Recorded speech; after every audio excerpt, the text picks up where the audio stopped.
First one is, how do you learn things that you've not been taught formally? So how do you continuously keep learning new skills? So if you never learned coding, can you teach yourself that? If you didn't learn a language, can you do that? So that's your first skill. The second skill is it so well that you can teach it online. And the reason why I kind of mentioned online is because it enables you to sort of build a community, and that also at some stage can become your revenue source. The third skill is become part of multiple ecosystems. So if you have a different hobby, you have a different skill, you meet people from that particular profession, people who are doing it professionally, you learn from them, and you become part of different ecosystems. The fourth one is that you build a strong personal brand, and that personal brand becomes built on your expertise. So you've taught others, you're good at it, you're part of different ecosystems, so you have all that, and so you now build a very strong personal brand on that. The fifth one is that you are a great storyteller, and because most of the times the work of all the analytical work, a lot of that will get done by generative AI. So the human skill is going to be storytelling. So that's the fifth skill. And the last one is to think like a venture capitalist. As one skill becomes great and you're monetizing, you already start learning your second skill and your third skill. And so it becomes like an S curve. So your career can effectively switch between different opportunities. So these are the 6 skills which are there. Namaste and greetings on your show, Manage Better. This is episode number 85. I didn't believe of all people that we will land at 85, but here we are. And today we are going to talk about a very special topic also for me, which is careers. As many of you know, I, for the last few years, have been also helping people on career issues, particularly mid-career issues. And one of the most common topics we get is that, Anshuman, I want to transition from 9 to 5, not that there is a 9 to 5, but the metaphor 9 to 5, into a solopreneur kind of a job. So transition from one type of job to another type of job. And I've been helping people and with sharing my experiences and insights that I've had. Not that I've jumped from one career to another, but I've made some switches and industries and all. So whatever lessons I've had. And as I went along, I realized that there is one man who actually knows a lot about this. And I know him. I started talking to Abhijit, who's my guest today. And he said that he was writing a book on the same topic, Career 3.0. The title itself was very intriguing, as I could understand that there can be a career 1. Maybe we are in career 2, that we are all exploring things. What is this career 3.0? So, like many of you, I was very confused, but we just had the right man to clear that confusion. Abhijit doesn't need any introduction. He's been on this show actually earlier. So he's actually the first repeat guest in all of 85 shows. So we can send him a certificate later. So Abhijit, namaste. This is the first time I'm saying this. Welcome back to the show. So very pleased that we could make this happen. And congratulations on this runaway success. Thank you for the copy as well. I've been reading it almost 2/3 through. Fantastically written. Frankly, having read that far, I thought I don't have any questions for you because you have answered most of the questions. But not everybody has read, so there are some questions. But quickly, for anybody who still doesn't know Abhijit, you can go and check him out on LinkedIn. Very, very active. I call him the OG influencer because when we all had not started the journey, he had 800,000 or 750,000 followers with his fantastic sketch notes and all the related stuff. Played multiple roles across large global IT services organizations, including Microsoft, Wipro, and what is interesting, why he is the perfect person, apart from, of course, being very popular on LinkedIn, why he's the perfect person on this show is because he straddled what is called career 1, 2, and 3, and we will understand from himself what all this means. So, any opening comments, Abhijit? I can't ask you how does it feel to be twice on my show No, yet, it but just feels phenomenal because, Anshuman, your show is so very popular. It's an honor to be there. I'm so glad you thought of me. और मैं इससे ज़्यादा क्या क्या कह सकता हूँ? मैं बहुत आभारी हूँ. Thank you so much for having me, and it's a delight. Thank you. it's a friendship I cherish deeply, and there is so much to learn. But let's come to the topic today. I did some research, spoke to some people trying to understand what would you like to know if I told you there is something called Career 3 and there is a book about it, or even if the book is not around, there is something called Career 3.0. For somebody like me who's now into early 50s, spent a lifetime in what is one career, started as a quality manager, been in more or less the same space, dabbled in and around. I know of my previous generation, my father who started in the same job, more or less retired in the same job, same ministry at least. And that is the common story that all of us have, right? So I'm sure the story doesn't change significantly for most of us. So the farthest we can think is career 2.0, which is like our children are doing that and they are dabbling into multiple spaces at the same time. So first of all, this definition of career 2.0 may not be accurate. 3.0 kya hai? I'll address it. And, so you did talk about the fact that our parents, they started in one kind of a job. So you typically finish your education, look for a job, and then you continue in that. You might change employers. That is certainly there. But once you've done that, you pretty much stick to that particular ecosystem, and then you retire from there. So it's a three-stage career, learn, earn, and retire. So that's your traditional career 1.0. Even now, if you think about it, there are people, a lot of musicians, classical musicians, they continue to have exactly this kind of a path. They start learning music very early in their life. Chess grandmasters, another good example, that they start learning all the moves very early in their career. They say that if you don't know at least a very large number of moves by the time you're 12, there is no chance of your being a grandmaster in chess. So this is a career 1.0. So you kind of look at some real great stalwarts who do that. These people, once they retire, so sports actually is a good example of this. They'll end up having fairly short spans of opportunities. So you become too old to play. You slow down, and all those things happen. Traditionally, it was that many of these sports people used to actually be employed somewhere. The railways employed a lot of sports people. The banks employed a lot of sports people.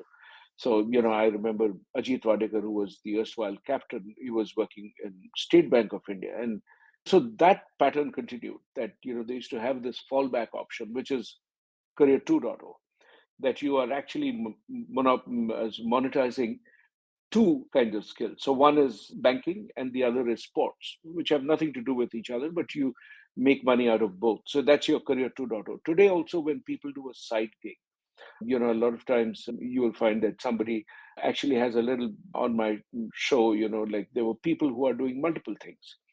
They play music professionally and they actually have a day job somewhere. That's the side gig. Many people do that. Let's say someone like Atul Khatri became a stand-up comedian, but he also had a IT business. And then you have career 3.0, which is monetizing three or more skill in three or more ecosystems. Is where, let's say, before I started working for Microsoft, I was really leading that kind of a life. So I would do, advisory work with organizations on their talent management strategies, learning and development, how do you build a leadership bench, all of that. I would be coaching people. So that's, one of them.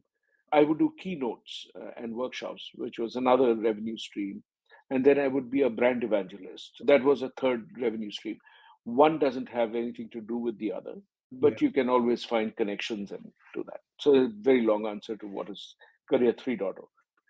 No, no, much needed because you know I always believe that we need this kind of explanation from people who know better, and that actually helps people who are trying to grapple with this. And today there is a lot of question because in this little, I would say, amateur coaching work that I do for the last 2 3 years, I've spoken to about 200 people in that time, and in let's say half an hour to 4 hours. So you get to know them a little bit, and this is a very common. They may not know the term one, two, and three. They may not understand that they have a skill that they are trying to monetize. They may not even understand the different markets. But there are a lot of people grappling with this. And in the current avatar that I play doing these shows, of course, I run an amateur show, but there are many people who are doing this professionally. And you That's know, that's a large scale. So that is obviously making them some money.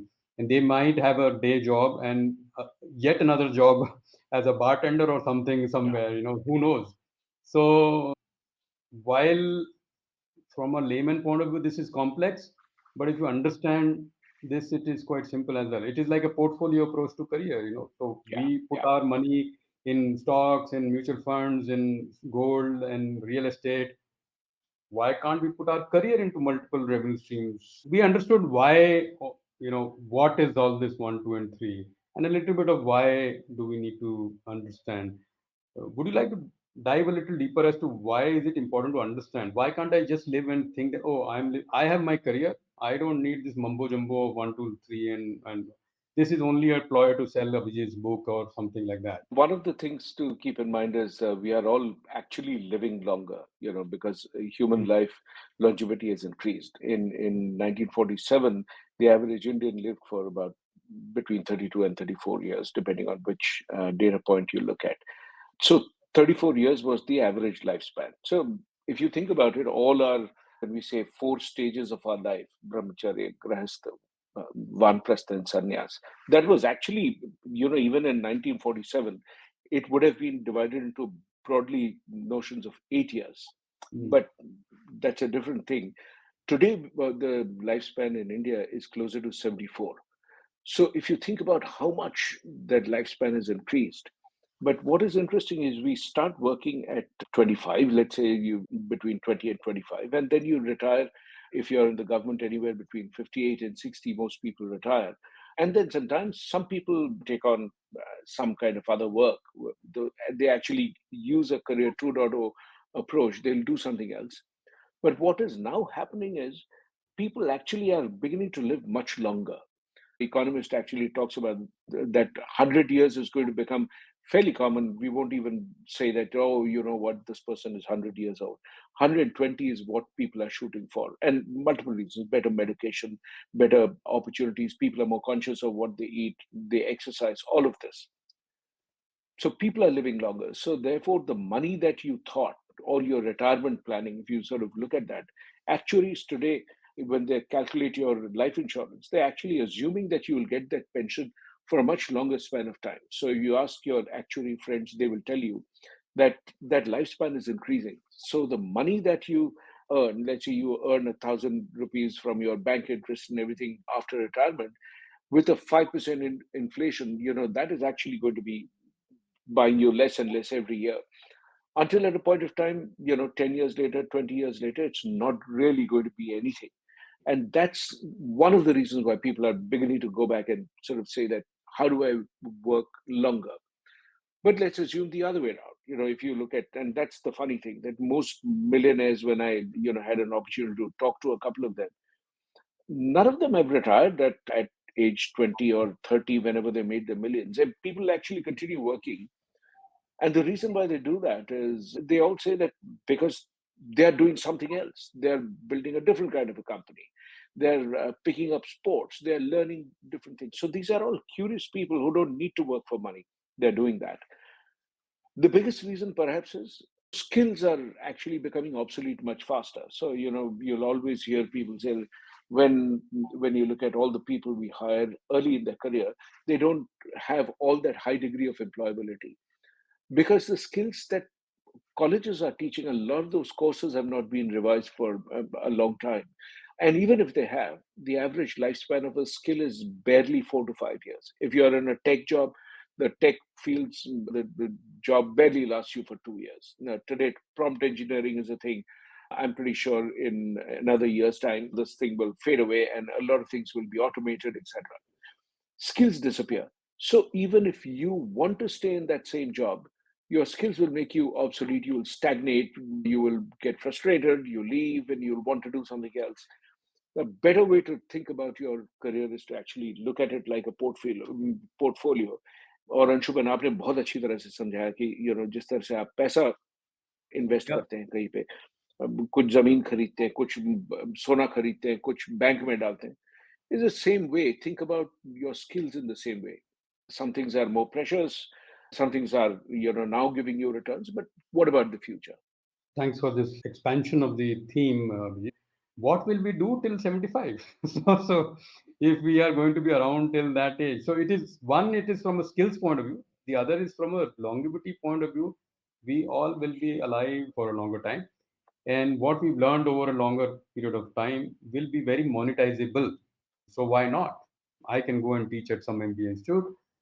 You can do keynotes, and you could again come on this show 10 years from now and have a million people watching, and so on. So I just wanted to bring that angle as well, that there is actually a longevity angle, which is a very, very serious angle. Today, many and socially, many people in India are not seeing this, that in another 10, 15 years, would have added another 4, 5 years to our life. It's actually, one is a positive way to look at it, and the other is slightly restrictive, but it is still real.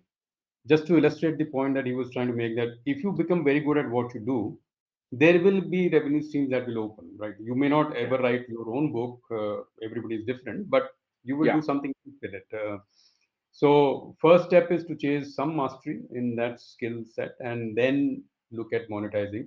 Let's get back a little bit to some of the questions. Having known you for a little while and initially seen you from the sidelines and, you know, loving what you do on LinkedIn and other stuff. But I also saw your journey as a entrepreneur, running your own consulting firm, and then again Sure. picking up a role with Microsoft. So this is like one, two, three, all I would say mixed.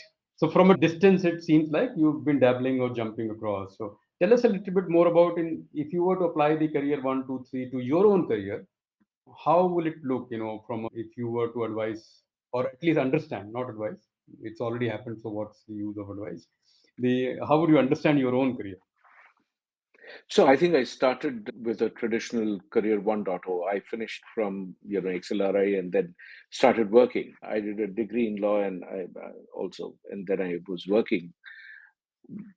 During that process, I kept my interest in drawing alive. In fact, even when I was working initially for Aisha, I used to illustrate the newsletter, and I made a small film for them and all this. So I kept my interest in the creative arts, brought it into my work, so it was legitimized in some sense that, and I had great bosses who actually helped me continue with that passion. Um, Over a span of time, I kept doing these illustrations and I started writing books. When I would write the books, I would illustrate it because that's how I sort of, when I write, people do an outline, I usually sketch it out because it then makes it more vivid for me. So I did that, and that sort of really, the books happened. So that was a second revenue stream for me. And most of the times, if you tell your employer that, this, I'm planning to write a book, most people have no problem if you keep them posted. So that was another. Subsequently, I decided to run my own consulting firm. So I stepped out of, I was at Wipro, I moved out and started my own consulting firm. And I was an entrepreneur and I did all those multiple revenue streams. So think about it that if you're earning a certain amount of money from a job, as a when you become a solo entrepreneur, or you become an entrepreneur, or you become a freelance artist, whatever term you want to use, that amount of money comes from multiple sources, so sometimes you might get 80 from something and 20 from something else, or you might get 80 from something, 5 from something else, and 15 from something else. So this ratios will keep sort of changing. Then I went back to Microsoft, and I sort of, in that sense, I went back to career one, and now I'm sort of going to be actually coming back to become an entrepreneur all over again. I really miss being an entrepreneur. So my hope is in the new year I'll become an entrepreneur all over again. So sort of really weaving back and forth. So career one to two to three, then back to one, and now again back to three. So now you know why Abhijit is here. In the same long career, he's been able to move from float, I would say, not jump, but float, glide from one career to another career and yet another space, and then be back. That itself is a skill. And we will talk about the 6 skills that he's written about in the book, because understanding these career phases, transition types is not enough. We need to master them. We need to be able to do well in these career streams. Only understanding will be like you have the ammunition, but you can't use it. One talent, Abhijit, you have that I didn't mention, and I apologize for that, is acting. So you have recently acted in a web series. The reason I mentioned this is also because in between all of this, Abhijit also found the time and inclination to be in a web series. fantastic web series. I think there was so much fun. The web series is on Amazon Prime called Half Pant, Full Pant. It gave me a chance to, again, a little story about that is I showed up, the person who's written the story, Anand Saspi. Saspi invited me to do a bit role, and then, one thing led to the another. And he said that you come over for a couple of days. They were shooting in Sakleshpur. So I go Mm. there, it's close to Bangalore. I drove down and I landed up, and he said, take a vacation, come over, watch the shooting. And I said, okay. I thought I'm going to have one of those, 1 minute kind of versions. And I go there and I see my friend Ashish Vidyarthi there on the set. So I told Ashish, I said, what are you doing here? So Ashish says, ये सवाल मुझे तुमसे करना चाहिए कि तुम यहाँ क्या कर रहे हो? So, मेरा तो ये काम है.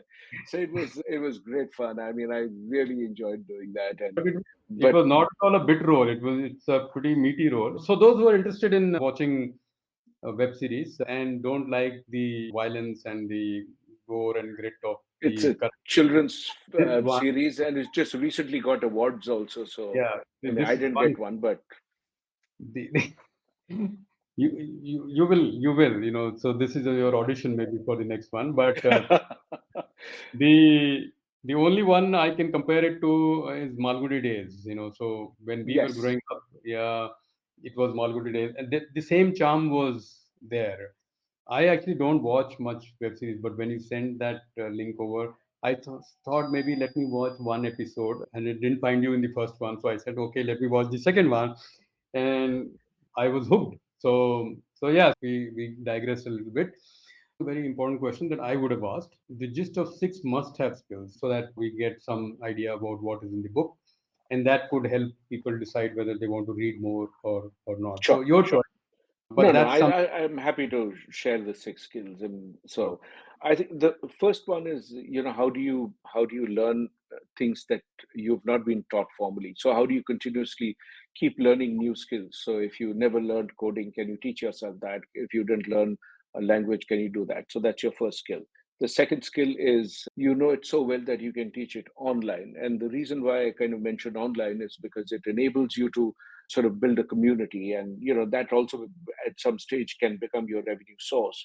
The third skill is become part of multiple ecosystems. So if you have a different hobby, you have a different skill, you meet people from that particular profession, people who are doing it professionally, you learn from them, and you become part of different ecosystems. The fourth one is that you build a strong personal brand, and that personal brand becomes built on your expertise. You've taught others, you're good at it, you're part of different ecosystems, so you have all that, and so you now build a very strong personal brand of that. And the fifth one is that you are a great storyteller, and because most of the times the work of all the analytical work, a lot of that will get done by generative AI. So it is important to be, the human skill is going to be storytelling. So that's the fifth skill. And the last one is to think like a venture capitalist. How do as one skill becomes great and you're monetizing, you already start, you're learning your second skill and your third skill. And so it becomes like an S curve, so your career can effectively switch between different opportunities. So these are the 6 skills which are there. Very intriguing because maybe only 10 years ago, 15 years ago, none of these skills would have made the top 5 skills or top skills. We maybe the Yeah. learning part, yes, but the storytelling, the branding, venture capitalist or investing kind of approach, this is an example of rapid change. The whole skill set or the hierarchy or taxonomy of the skill sets dramatically changed. These words didn't exist 10 years ago. I So agree. some, And I right? also think that what it means for organizations is, that I think every organization will have to really start looking at what are the jobs that, they'll have to rethink their business model in the world of generative AI. And because of that, if you change the business model, the skills that you will need, the portfolio of skills in the organization, that will change. And therefore, for each of the roles, you'll have to divide what's the work that will be done by machines, what will be done along with machines, and what will be only human. So you sort of divide that. And the skilling strategy to build the new set of skills, along with the 6 that I mentioned there, Actually, the biggest piece that I would think is, Anshuman, you were talking about 10 years back, we would have said, if you're a freelancer, yes, you need to worry about all those things because I've got a job and so I don't need to worry about it. Actually, I Hmm. think it was probably Ravi Venkatesan who was mentioning in one of the talks that the riskiest thing you can do today is to be employed because the skills are changing, the business models have changed. The other day in one of the pharma companies, this gentleman who's doing really well, and he called up and he wanted to work with me, have me as his career coach. And his problem was everything is going well because the company is also doing well. Some private investors have bought over that company, and there is now going to be a shuffle because they are merging it with two, three other smaller companies. So there's going to be only one of the One. jobs that he is doing, and which is a very common thing. People buy a company and then you don't now need two accountants. You just need one. So one of them will be let go. And so to really rethink your career, skills disappear quickly, employers change very fast, we are living longer. So you combine all of these things, you just have no choice but to build this portfolio. So, which is the career three model that I believe all of us should be looking at, and especially because you are employed. I think I would put it like that because entrepreneurs, they already know that they need to, before they start eating the first meal, they need to figure out what's going to come next, where is the next meal going to come from. So it gets built in. But I think when you're employed, it takes a little time, which is why people struggle when they leave a job and they want to do their own work. So doing a side gig on the side, like I mentioned, my friend is doing, a very successful person, otherwise doing a great job in a great company, but is doing this. Now, whether he'll open this Japanese restaurant, I don't know. But certainly his skill has become so good, and I've had the opportunity to try it out. He's absolutely amazing. And I think he could happily earn a living as a chef, could write a book about cooking, or open a restaurant. So suddenly, a portfolio of opportunities opens up for him. And today, who knows, start a YouTube channel. Yeah. As you were talking, I realized, many people ask me, why do I do this? And I've been very open. I said, this is a skill I'm investing in. So I'm building this portfolio. I don't know whether this is monetizable, whether this will take me anywhere, but it's certainly helping me open my mind and horizon and maybe network as well. Today, we all have the opportunity. And I get this question, similar question about trying to do many things, and am I not scared or afraid of failing in public? I'm not. I mean, what can go wrong? This live stream may crash. I may do a bad job of interviewing you, but the next time I'm interviewing another person, I'll do a better job. I learn from it. There is no other way. Nobody's born with this ability. Which reminds me that if you still haven't followed Abhijit, please do that now. He keeps posting on all these topics that he's now sharing on. So you don't have to really attend an event. If you keep following what he's writing, you will get most of this. And if you have some love left, my profile is not too bad. That's modesty at its best. But yeah, thank you for saying that. Yeah, I also write about it in the newsletter, weekly newsletter, which is also something that if you subscribe, I do talk a lot about the questions, especially most of the topics are triggered by a question.